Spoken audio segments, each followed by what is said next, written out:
Today we're talking about every real estate agent's favorite subject, getting paid. Ooh, isn't that a good thing to talk about? And this is a two-parter. Part one, which I'm doing today, is the two parts are going to be about a home buying consultation and the buyer representation agreements. Now, the buyer representation agreements have recently been modified and changed. There's some big changes in them, and I'm going to discuss those. And that's going to probably kill today, right? We'll probably spend all of our time because this is the money part, right? The obligation to be paid money. We're going to go through those forms and how to fill them out and a little bit about what to say. What we're going to do next week is we're going to go through what a good home buying consultation might look like, such that they're going to want to sign one of these forms, right? They're going to want to, right? Which is what we want, right? Is that what we want? So we've shared a folder with you, right? We've shared a folder with you, and I'm pretty sure we did. And in the folder, there's a form that's BRBC, right? That's the name of the form. And if you open it up, it says sample in big letters, and this is a copy of the new revised buyer representation agreement. And let me just make this a little bit smaller. Okay. And I'm using one of my favorite programs, DocHub, in order to go through this. So you will see, I don't really need that. You will see that it's not just buyer representation, it also says broker compensation. Now, before December 2022, there were three forms, right, which were 90% the same. You just had to figure out which parts were different. There was the buyer representation without compensation form. Don't know why anybody ever used it, but anyhow, some people did. There was the buyer representation non-exclusive and the buyer representation exclusive. Now there's just one form. And there's boxes you could check, right, to make them convert them to the right one. We'll see, right? We'll see. So representation period and right to represent. We're going to go through what you might say. Here is the name of the buyer. That part is relatively easy. Grants. And here is the name of the broker. Let me pause for a moment. Why do we want buyers to sign a buyer-broker agreement? Why? The answer is to get paid. The question is, what happens if they sign the form, but then buy a house without you getting paid? What are you going to do about it? Sue them? Are you going? Is that the sue them? First of all, the contract says we're supposed to mediate. That's like marriage counseling, but then we have to hire lawyers. Now, can you, as a real estate salesperson, sue the buyer for your commission? The answer is no. You're not going to be able to do that. Why not? And the answer is because you're not the broker. You're not the broker. So the agreement is between the buyer and the broker. The question is, what do you think your broker would do? Is your broker going to hire a lawyer? This is the first question. Is your broker going to be willing to hire a lawyer and sue that buyer? That's question number one. Think about that, right? Some of you know your brokers well enough to know they may not want to do that. Question number two is, even if you did so, would you win? Because normally this goes to arbitration, and arbitrators do whatever they think is fair. They don't necessarily follow the contract. So even if you were to get somebody to sign the contract, your broker may not want to sue, and you might not win. You might not win. Now, then wait a second. If that's true, then why are we doing this? Well, we're doing it because it makes the relationship with the buyer more concrete. Let's say your buyers go to my open house and they're looking around and I'm asking them questions. How long have you been looking? How many homes have you looked at? Are you working with an agent yet? And they said, yeah, we're working with an agent. And I said, oh, really? So have you made an exclusive commitment to work with that agent? Have you made an exclusive commitment? And they said, well, yeah, we only work with this one agent. Oh, all right. So Is this what you're saying to me? If I were to find you the perfect home, I were to find you a really good deal, an off-market property was exactly what you're looking for in the area you're looking, you're saying you don't even want me to tell you about it because you already have an agent. Is that what you're telling me? And sometimes they'll say, well, yeah, we have an agent. Have you signed anything? Have you signed? Does everybody understand the kind of, don't let your buyers go to open houses alone. How about this? Don't let them go alone. Can you understand the pressure, right? And if they're interested in making an offer on my listing, I'm going to give them $5,000, $10,000 credit towards closing costs just to sweeten the deal so I can double end it. You understand? There's just because you're paranoid, that doesn't mean you don't have real enemies, right? So if we went through the process and got the buyer to sign the agreement and consent to the relationship, we would not be perfect, but we would diminish the number of times our clients are going to wander away. So some of this is pretty simple. For example, let me do this. Beginning on, right? Okay, I understand. That's the date that, you signed the agreement. But look at this.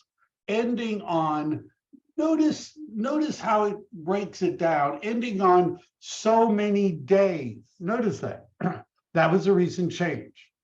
Why did they make that a change? Because agents, you're going to find this hard to believe, but agents were writing in 1 year, 2 years, 3 years, 5 years. Isn't that hard to believe, right? I know you find that hard to believe that a real estate agent would do something like that. So they were attempting to tie people up for a really long time. By the way, just so you know, the more of that kind of stuff you do, the less likely an arbitrator would ever enforce the contract. I'm just saying, right? Just saying. So you have to write in the number of days. The 6 months, 180 days, 90 days, 60 days. How would you come up with that number? Well, let me ask you folks, what is your time frame for buying a house?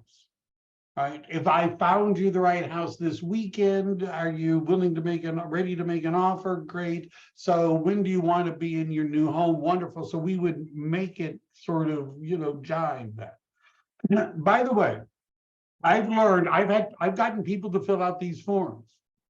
Sometimes it was a battle, but I've gotten people to fill out these forms. I had this epiphany because what most of us were doing is we would make the number of days really, really long, right? We wanted to lock them in for 6 months, 6 years, 60 years. We wanted their children to have to use us as the agent, right? We wanted it forever. That makes it harder to get people to sign.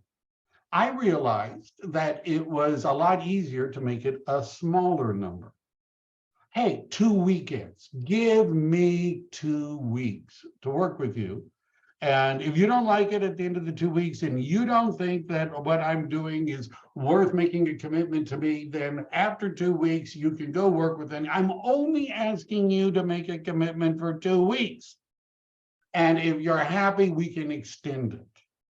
There's an MT form called modification of terms, right? We could easily extend it. Do you understand it might be easier to get somebody to make a short-term commitment that you could extend than to make I want 8 years, that's all, I want forever, right? Just thought I'd share that. Upon completion of the transaction, whichever occurs first, the non-exclusive right, that's also a change, right? That's also, so there were 2 forms. There were 3 before, but one of them didn't mention money, so real estate agents didn't like it. The 2 forms were the exclusive and the non-exclusive. What does it mean when we have a non-exclusive buyer representation agreement? And the answer is that we only get paid if we're involved somehow in them buying the property. That would mean showing it to them, not sending them a list, not putting them on a drip campaign, but actually showing them the property. It could be virtual if you go there and walk through the property and answer their questions, but just sending them an email with the listing is not the same. If we were involved in writing the offer, right, then we got paid. So non-exclusive means if we find the property or negotiate on behalf of the buyer, we get paid. That's what it means. Exclusive meant it didn't matter what they bought. Doesn't matter if they found a for sale by owner at an open house. It doesn't matter if they went to a new home subdivision. It doesn't matter if we didn't even know about the house that they bought, we get paid. That was a harder document to get people to sign. So the default setting is the non-exclusive setting, which means you have to find the property or negotiate on their behalf. But we could make it exclusive, as I'm going to show you. To represent the buyer, no pre-existing buyer representation and compensation agreements. The reason for paragraph 2 is they might have signed these forms with other people meaning other agents. And one of the questions you're going to want to ask is, have you, signed anything like this with somebody else? And the reason, you'll see why, because they may have an obligation to pay somebody else a commission. Property to be acquired. This is oftentimes a sticking point. And what I mean by that is, do I put my city, but then what if they buy at the next city? Okay, the county, but then what if they go to the next? Okay, the group of counties, but what if they go to the other side of the state and buy? So when agents, you're going to find this hard to believe. Agents would write in location, they would write in anywhere. Sometimes they would say anywhere in California. Now, you can do that, but every time you do something like that, it makes it much less likely that a court would ever enforce it. Is it okay for me to just be honest with you guys? The chances that you're ever going to sue anyone and collect on this form are slim to none, right? Do you understand the chances that your broker is going to hire a lawyer to go to an arbitrator to get you paid when you didn't write up the offer, right? Because that's what we're saying, right? Get you paid when you didn't even write up the offer and expecting this isn't going to happen, right? So we're not really, in my view, doing this to create a legal document sufficient for which we could sue people in court and win. But if you want to do that, you need to be more specific. You can't say anywhere in California, right? You can't say any price, right? But you need to fill something out. Now, the reason we're doing this is oftentimes, so this is what I would do with these things, because let's say I have the buyer and the buyer's looking at me on my computer, right? I have, by the way, a portable I take monitor when I go to Starbucks, which is usually when I do this. What I learned a long time ago, it's easier to get somebody to sign a form that's already been filled out. If it's not filled out, they're not going to sign it.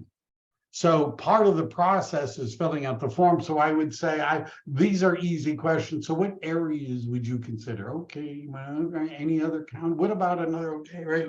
And we start to fill it. What price? And we fill this out.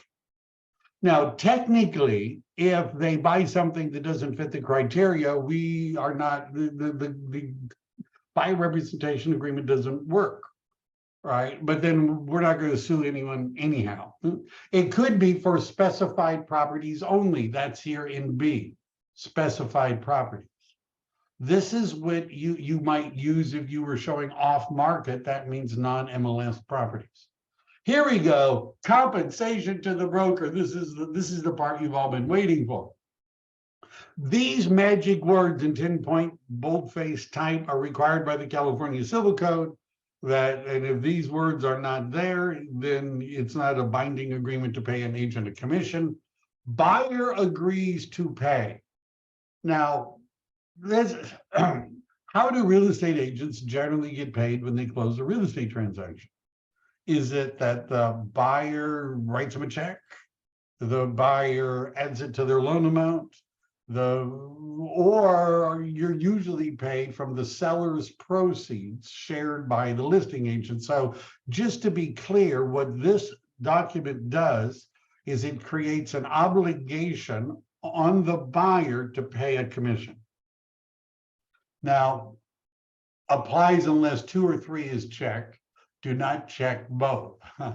So number one is you could put in a percentage, right? You can put in a percentage. What percentage would you put in? 3?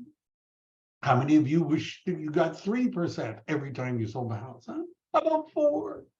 What 4, right? So whatever you put in is the amount that the buyer is obligated to pay you. Now, later you're going to see the contract says that should you be paid by somebody else, the seller, that money would be credited against the buyer's obligation. But just so you realize, this is obligating the buyer to pay you. Now, some of you who have seen me do this before, because I'm not thinking we're ever going to sue anyone, right? I've never had that fantasy.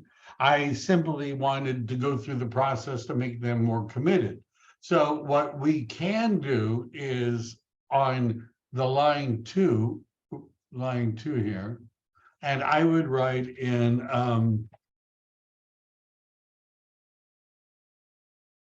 right, and I would write in something. This isn't really the, I really don't like that. I don't like that, but here we go. How about all right, and okay, whatever. I'm not going to fuss with it. So if you put in agent is paid through the MLS. Now, what you've done is you first of all made this a lot easier to get somebody to sign. Right? A whole lot easier. Number 2, however, you virtually ruined any chance that you're going to be able to sue them, collect any money, but I don't think that was a big chance in the first place.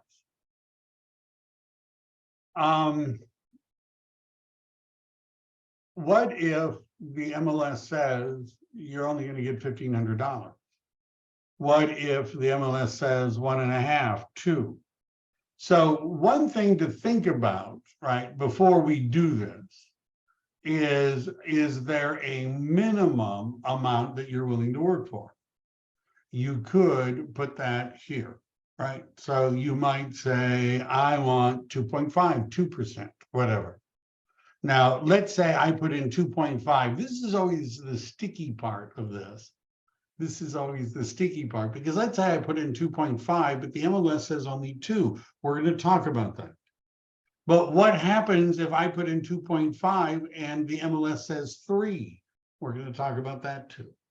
But you see, you either have to specify a percentage, or you could put in a dollar amount, or you could just type in some language like the MLS is going to pay me, but then this isn't going to be much of a contract other than we've got people to sign it. So maybe, that would look good. If you as the buyer's agent decide to give some of your commission to assist the buyer, where would you document that? That's a good question. So, thank you, Khalid, for the question. So one way that would make this easy, this is what I've done, is let's say I was going to give the buyer back 1%, a third, 25%. Later, and I have to make sure they haven't got rid of it, there's this thing that says other terms, paragraph 11. So I would write that in. And by the way, the giving a little money back also makes it easier to fill out this agreement. If I said to you, if you let me represent you, I'll give you 1/3, 20. By the way, how many of you would pay a 25% referral fee? I've got a buyer right now motivated to wants to buy in your town, 25% referral fee. How many of you would raise your hand and say you would take it? Probably most of you. If I said it's an op city lead for 35% referral fee, a lot of you would take it. If it's a relocation lead and they want a 45% referral fee, many of you would be taking it too. So I'm not telling you how to do your business, but giving the buyer a little something to put them in the mood is probably not a bad idea. So if I say to the buyer, I'll give you 25% of whatever I get as a credit towards closing costs. just to help you out because you're a first-time buyer. By the way, what that does, Khalid, is it now makes the buyer very interested in knowing how much I'm getting paid in the MLS. I've actually had buyers say, well, we like this one better, the commission is higher, which means that they were going to get a higher rebate, and they like that, right? Now they're on our side wanting us to get the most money possible. But you'd put that in other terms. Just write it in. All right. So is that enough about the compensation? You can pick a percentage, but you have to think about it. What if it's too low? What if it's too high? You could write in a dollar amount. No one ever does that I've seen. You could write in some other poetry, you know, the MLS is whatever. I couldn't think of a poem with the MLS right then. Broker's right to compensation. Brokers shall be entitled to compensation from buyer during the review or any extension if they write into an agreement to. And then you're going to notice there's this really long list. If they do anything, purchase, lease, or otherwise acquire any property described in paragraph 3. Oh, all right. That's why we kind of need to have a description that's, you know, what they're going to buy. But again, this assumes we're going to sue them. Broker involvement, non-exclusive. Now, what this paragraph does is it identifies what it means to be involved. 1, buyer physically entered and was shown the property by broker. 2, broker showed the property to buyer virtually. That usually means you walk through with your, you know, phone camera. 3, broker submitted to seller a signed written offer from buyer. 4, the property was introduced to buyer by broker or one for which broker acted on buyer's behalf. However, it goes on to say merely sending buyer a list of properties shall not be deemed broker involvement. Just because you put them on a drip email campaign and this property was among those properties, that doesn't mean you weren't that involved. Now, if you take the view that, I might say, I have said this to buyers. By the way, the more busy you get, the busier you get, the easier it is to get people to sign these forms. Because I was primarily a listing agent and I was busy, right? I was the vice president of a large real estate group, and at one point I had 15 listings, and I didn't really want to work with buyers anyhow. And so I would say to buyers, look, if you want me to represent you, you're going to have to make a commitment to me because my time is very valuable. And I'm not going to be spending time helping you buy a house if you're looking at new home subdivisions and for sale by owners. And so the deal is, if you buy anything, you're working with me. Right? I'm going to represent you in new home subdivisions, for sale by owners, off-market properties, whatever it is. It's me or no one, right? It's me. And if you don't want to do that, you don't have to do it. We don't have to work together. I know all these brand new agents who've never sold a house that would be happy to show you property. They'd be happy to, but I'm not going to do it unless you make an exclusive commitment. All right. And what the difference is, I think I've already said this, is that if we check this box, it means that we're owed a commission no matter what they bought, whether we showed it to them or not. Now, do you understand the chances that an arbitrator is going to award you money in that circumstance is very, very minimal, right? I hear voices. Maybe we could see if people need to be muted. Anyhow, the other, so I hope that's enough about that. If you can sell it, do it. If you are busy, you would find it easier to sell. It's when we don't have any buyers, we don't have any escrows, we don't have any listings, and here we've got one, and we don't want to blow the relationship, right? No one wants to go out with us, right? We don't want to blow the one person who says they do. We don't want to mess that up by some agreement, right? But if you were busy, you could make it would be a lot easier to get people to agree to this. Cancellation. So the other issue that used to be, and this was the shortening the time period versus making it long. When I first learned to do this we would try to make the buyer representation agreement for as long as possible. So if I'd say to the buyer, well, what would be, your timeline for getting into the house? I mean, would you be ready to buy something this weekend? All right, what's the outside date, right? At which point you definitely you want to be in a house the latest possible. And they would say, well, it could be 6 months, 8 months. That's what I would put down, that this is a 6 month, 8 month agreement. But then they would start to think about it and they'd say, well, wait a second, that's a long time. What if we're not getting along? What if our circumstances change? What if we want another? What are we doing? So that was not in the original contract, but what we would write in is something that I refer to as a weasel clause, because it allows the buyer to weasel out. Or if you want a better name, an easy exit guarantee. That's what I used to call it. An easy exit guarantee, which basically said, if I'm doing a crappy job as your agent, you can fire me. Now, I learned that if I made the time period shorter, like 2 weeks or 3 weeks or something like that, they weren't necessarily worrying about canceling.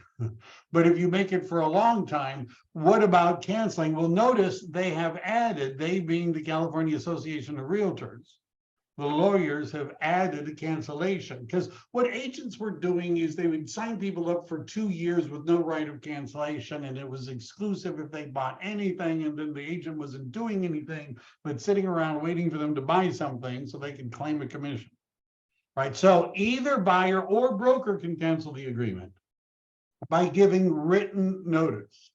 Written notice. This agreement shall be terminated if paragraph 4B1, really, what's 4B1? Oh, okay, 4B1, non-exclusive. Okay, all right, that's great.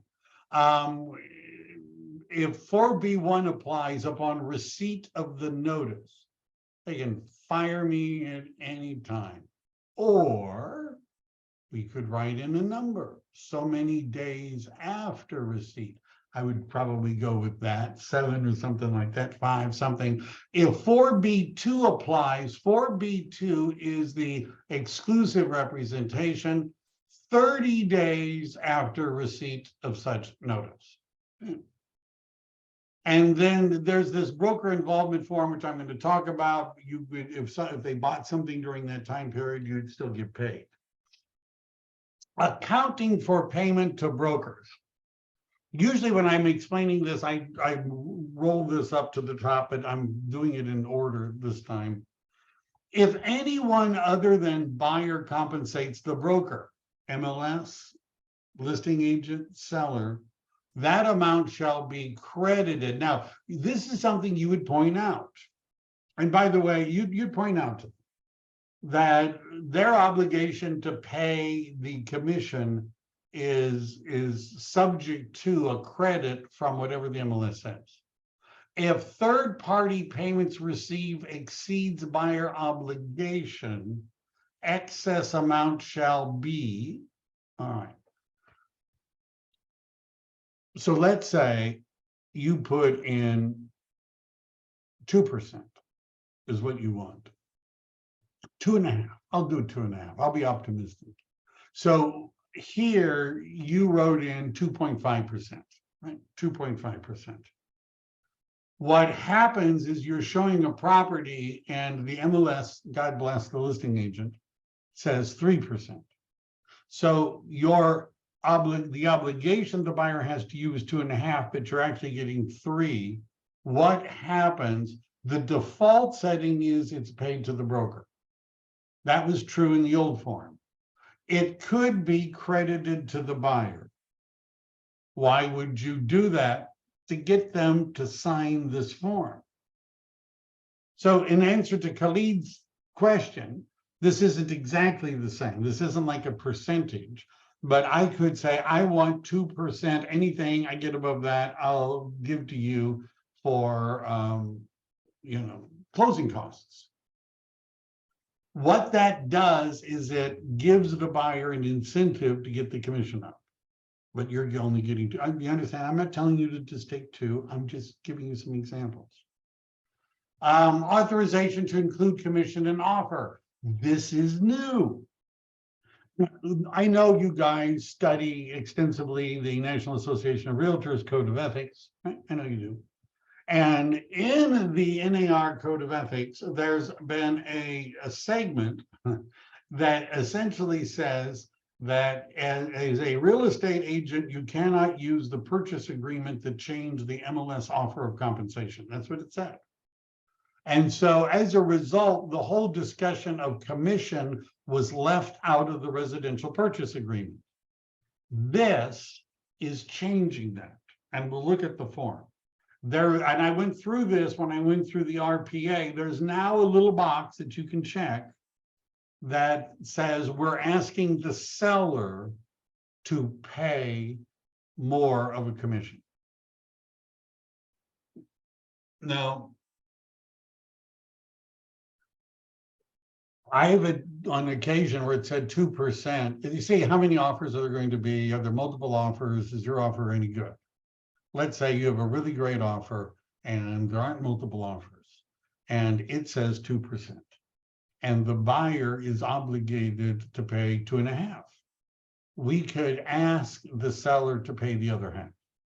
Now, even before we had a form for it, we would ask the seller to pay at least 0.5% of closing costs. And then in the escrow papers, the buyer would give us that 0.5% to the commission based upon our agreement.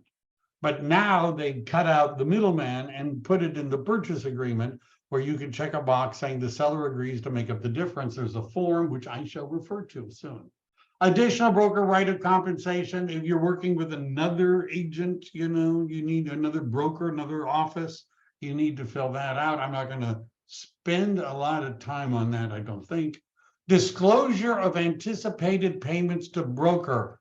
This is new. By the way, what's also going on in the background, the National Association of Realtors is being sued at least once or twice now, pending lawsuits. The suits are involved, class action suits involving buyer-broker commissions, lack of transparency.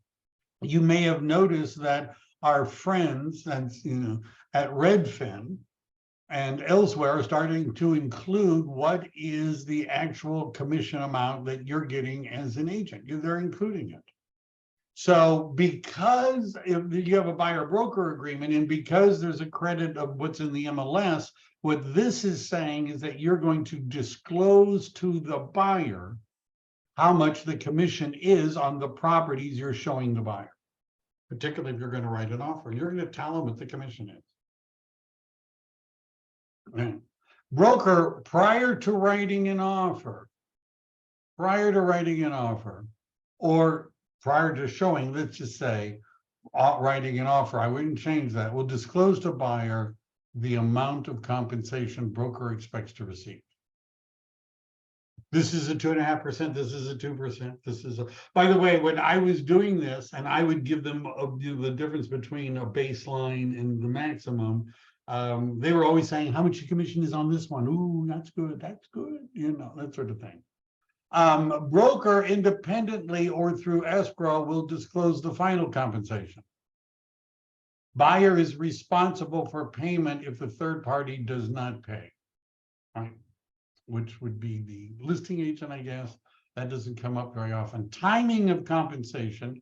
It's upon completion of the transaction. We're paid out of escrow. If the buyer backs out, it's when the buyer backs out. Good luck suing them. If it's by some other party, good luck with that. We really, legally there are some other options, but we're not going to get paid unless escrow closes. Payment through escrow is mentioned already. Pre-existing representation agreements. Do you already have one? Have you already signed one? The package comes with agency disclosure, fair housing, wire fraud advisory, possible representations, more than one. All of those forms are included. It's possible that you're a dual agent. Notice that form is usually included in the packet, the possible representation of buyers and sellers. Broker authorizations and obligations. So you could use this to show all the things you're going to do to help the buyer. This is sort of a value proposition if it were written by lawyers. Locating and presenting selected properties. Yeah, I'm going to do that. As directed, ordering reports and investigations, getting the vendors together. Number 3, a list of professionals and vendors, right? Number 4, assisting with the financing process. And then there's this BTA form. For more information, I'm going to show you. It's a new form, but based upon old ideas, but old stuff, but I'll show you. Then, anyhow, I'm not going to read all of that to you. Buyer obligations. Now, that may seem like a, I don't know, strong language, obligations, but this form can be your friend. Buyer agrees to act in good faith. Personal and financial information, you need to, we need to get you pre-approved. There needs to be proof of funds, reasonable care and other professional assistance, reports and investigations, material issues. There was actually a special form for this. It's called BMI, which I always thought was a weight measurement thing. But anyhow, maybe this is not the same BMI. BMI was buyer material issues, a form rarely used by real estate agents. But this would be if the buyer had something that was so important they could not live without it, it would be better for them to put that in writing so that we have it that they said that. Other than that, that's all the form. Attorney dispute resolution, we go to mediation, right? So the buyer doesn't want to pay you. The buyer is going to make an offer without you writing it.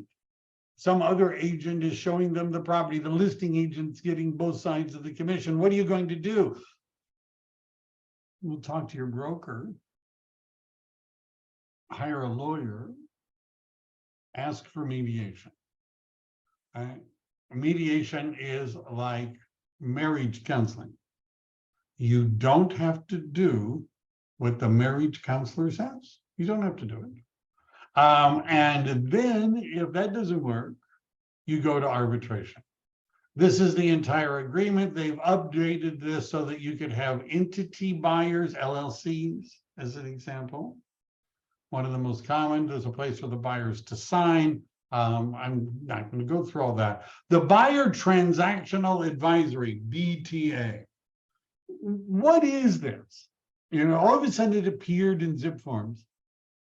I know that EXP does not require it, at least not yet.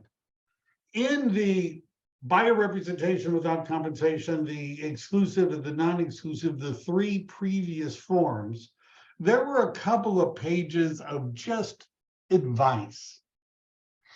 And what the CAR lawyers did is they took all of that out and made it a separate form if you want to give them the advisory. Now, why do we do this? Provide all these advisories? 2 reasons. One is, well, it's giving advice that might be useful to the buyer. But number 2, it's to protect our assets, to cover our assets. And so in case there was litigation, we'll say, we told you about that. So here is just boilerplate kind of stuff about buyer obligations. Some of this is similar to what we already read. This is somewhat similar. There's dual agency. I frankly am not convinced of the necessity of this form. I'm not convinced, because some of this is already in the other one, but maybe you would use this when you're not using a buyer representation agreement, right? You understand, this is not tied to the buyer representation agreement, but includes some of the same language. Maybe that's when you...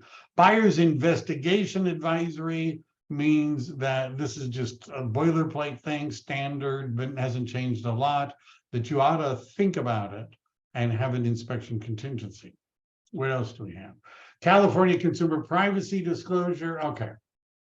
Notice of broker-involved properties. Remember, if this is a default setting, non-exclusive, that means you have to show that you were involved in order to get paid a commission. This is the form you would use to give notice that these are the properties that you're involved in. So I want to do this now. Let me go back to something. I know some of you are thinking he didn't cover this. No, you're not. You have no idea what I'm doing. I don't know what I'm doing. So how would you know what I'm doing? All right. Where is it? 30 here. All right. This paragraph here. That paragraph. Right. In the residential listing agreement. And does everybody see that this buyer representation agreement is really like a buyer listing agreement? Kind of. Under the residential listing agreement, there is a section which is known affectionately in the business as the broker safety clause or the broker protection clause or the, what is it, the sunset clause or something like that. Brokers, and what it says, and what this says, I'll read this one. Brokers shall be entitled to the compensation provided for in paragraph 4A, 2.5%, if within, notice this is blank. You need to write in the number. 20 days, 30 days. I usually put in 30. After expert of the, so let's say you showed the buyer, you found the buyer a for sale by owner. And you showed the buyer the for, and you were back and forth. And what the buyer decided to do, because your representation period was coming to a close, the sun was about to set on it, that they were going to just wait until the buyer representation agreement expired, and then they were going to go buy the house. This allows you a protection period, a safety period that you could put in 30, 45 days. Usually people don't want to wait that long, but you could write it in. Now, what this means is that if this is a property that you were involved in and they buy it even after the expiration, you get paid. That's that paragraph, which takes us back. Don't get whiplash on this. It takes us back to this form. So we put in a safety clause. My broker representation agreement is expiring tonight at midnight. And so what I want to do is to give the buyer a list of the properties that I was involved in, because if they buy any one of those during the safety clause, I want to be paid. So the representation agreement commenced on, this requires I have one, right? So I have to make a reference to that representation agreement. When did it terminate? Compensation, broker involved properties. Pursuant, broker identifies the following properties, following property. So you just list them here. I've had buyers where there was a lot more than I could have written here. Or you could have an attached list of all. This would not just be everything you've ever sent them as an email with a, this would be things you've showed. And if buyer enters into a new buyer representation agreement, buyer is advised to share this. Otherwise, they may have to pay 2 commissions. So everybody see this form? If I have a protection period clause, and if my buyer representation agreement expires, then I give this notice to the buyer prior to the expiration. All right, prior to the expiration, I give it to them with a list of all the properties I've showed them. How are we doing? Isn't this fun? Anticipate, you're going, how many of you, I know some of you are young, new, and you don't know this, but some of you are, well, let's just say not new. How many of you remember the PEAD form, the PEAD form, which was a coronavirus form, right? This is going to look similar in a kind of a crazy way. Anticipated broker compensation disclosure. Buyer's broker is a real estate licensee providing services to the buyer, compensation from seller or seller's broker, and then notice here's this stuff. I don't know. There's a form called CBC, which is a cooperating broker compensation. Basically, what this paragraph says, does the MLS say you're going to get a commission? Does a cooperating broker compensation form say you're going to get a commission? And we would, this is the form we're going to use. And then the buyer acknowledges that the buyer has read, understands, and received a copy. So look at this. When this is to be filled out when a property is being shown or when an offer is made. Now, frankly, I would be more likely to do it when an offer is being made.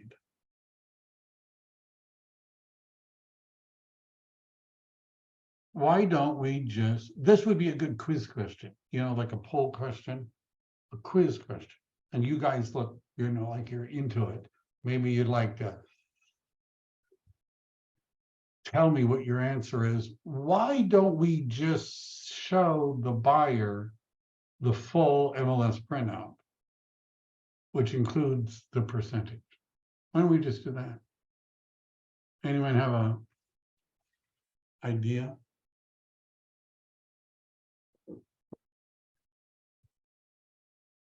Very good, excellent, great suggestions. Appreciated all the feedback. Good to know that you're all on it. You know, how about I'll answer my own question since you guys aren't playing along. The MLS rules prohibit you from showing the buyer the full MLS printout. That's the problem. Right. The problem is that we're not, as a broker or team leader or the lawyers at the California Association of Realtors, are not going to give you advice that involves violating the multiple listing service rules. It's just not a good idea. So that's why we don't just turn over the full printout. I might have done that in the past. I don't know. Maybe somebody did.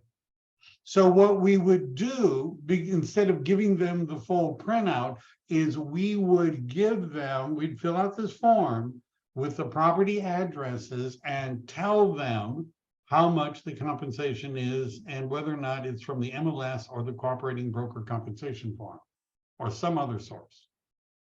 Right. What would that be? Maybe a new home subdivision. Maybe. So we're supposed to tell the buyer, I'm getting paid 2.5%, 2.25%, 2% on this transaction, and here are the addresses. What if you've got way more property? You see, this is why I wouldn't do it on showing, because you need many copies of this form if you're showing a lot of properties. Right, but what if you have more than 6? Another form, and another 6, another form, and on and on and on. This section is to be completed upon close of escrow when the final compensation is determined. Usually, we end up showing them it's on the closing statement, but we would fill this out, right? We would fill this out, and then everybody would sign and be happy. Right? Is that seller? Any questions about that? Right? Does that look like fun? Right? So you could do it before you make an offer, but excuse me, you could do it before you show the property. I might add that to my spreadsheet. What I do, you can find old videos, like last year, of me talking about how to find and show homes. I usually have a spreadsheet where I give information of all the properties that we're looking at, and I'm going to add a column and put in the commission amount. They can see it in Redfin anyhow. It's not like it's a big secret. And then, they don't ask as much. Seller payment to buyer's broker. Okay. So let's say I was able to convince the buyer to agree to 3%. Right? They signed the form, 3%, that's fair. I'm worth more than that. Okay. However, the MLS says that I'm only going to get 2%. I'm only going to get 2%. So what that would mean is here, it's agreed to pay, here is 2%, right? All right, so that's not 3. So I'm going to want them to pay another percent. By them, I'm talking about the seller. I'm talking about the seller. Okay. the seller agrees to pay. So what we would be doing is effectively raising the commission through use of the purchase agreement, which up until this year was a no-no. But now it's a yes, because the ARs have changed their, their view of this. And so the agreement is 3. See, what happens if the agreement is 3 and the MLS is 2? 1, we could just let it go.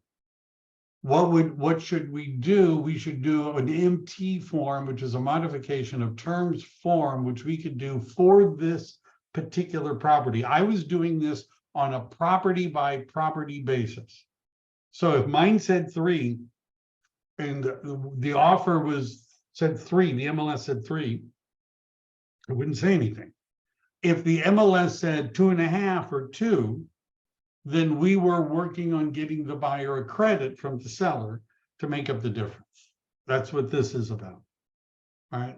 So we would ask the seller. Now, the seller, this is a question that I've been asked, because people were I talked about this and I did the RPA class, and some people were really focused on this form.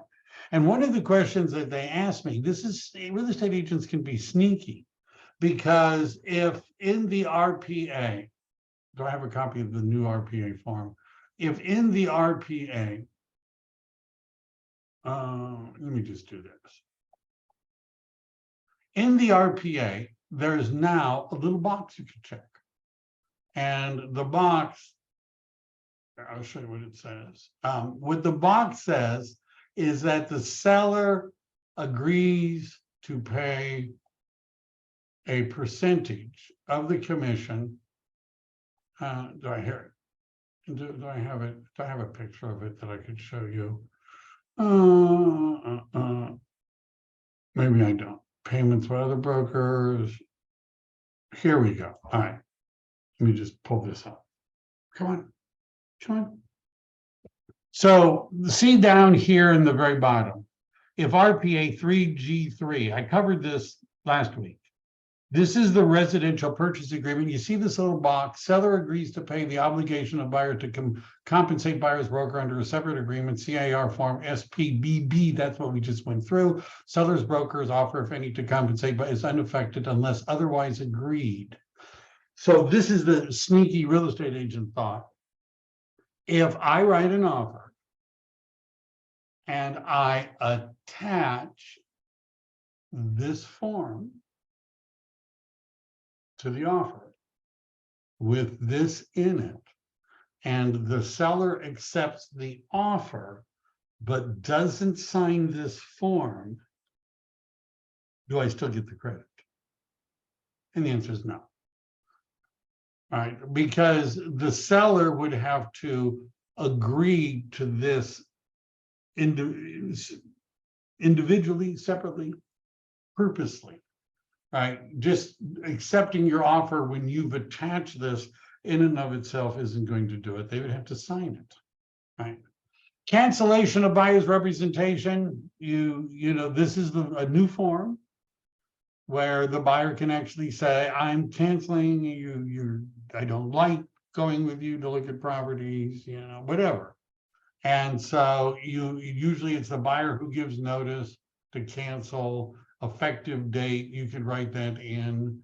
If it's non-exclusive, you could put in a certain number of days on the form. You would just put that in. If it's an exclusive, it's 30 days. That you can mutually terminate it. It's really difficult to work with a buyer that wants out, right? You might as well just let them go. Broker will not be buyer's agent, no compensation necessarily unless you've already talking about properties you've already been involved in, and then there's places for people to sign. If they buy a property that was subject to broker involvement, they still owe you a commission, right? Because of that protection period form. And you have to make these numbers match what the buyer representation agreement says.